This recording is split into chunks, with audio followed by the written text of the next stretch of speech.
Howdy folks, Jack here with an exciting piece of news. We have a GT firmware update for you. I'm gonna take you through what this firmware update does, what it means, and how you can get it from the cloud onto your board. Grab your board, grab your phone, and let's get to updating.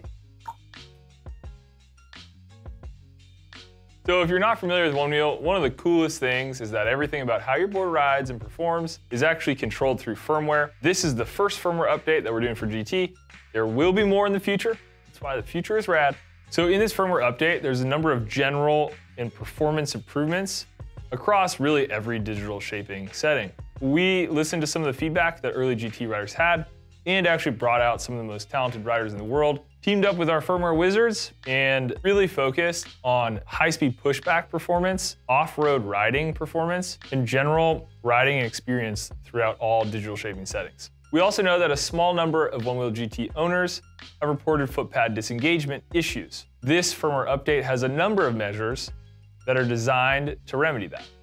The next improvement in this firmware update is safety beep at pushback. Now you're already familiar with hearing the safety beep while riding your Onewheel GT in high torque situations. This is generally in sudden acceleration or when going up a steep hill. But now you will also hear your safety beep during pushback. It's important to note that this feature is toggleable in the Onewheel app and that pushback and the safety beep are still different. Pushback is the end-all be-all safety feature. Always, always, always respect and pay attention to pushback. The next major update in this firmware update, flow gets flowier. Flow was a digital shaping setting that's new to GT that a lot of people were really liking, but it was capped a little bit lower than Highline and Apex. We went ahead and gave Flow the full performance package. We're really liking it, and we think that you will too. So now is the portion of the program where you get your board out, you get your phone out. As soon as you sync to your board, you should have a little notification that says firmware update.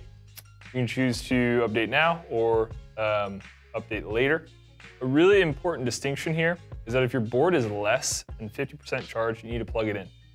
If your board is more than 50% charged, leave it unplugged.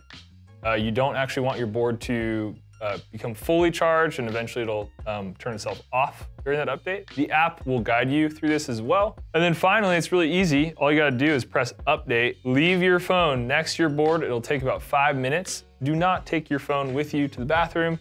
That can corrupt your update. Well, that is an overview of the first Onewheel GT firmware update.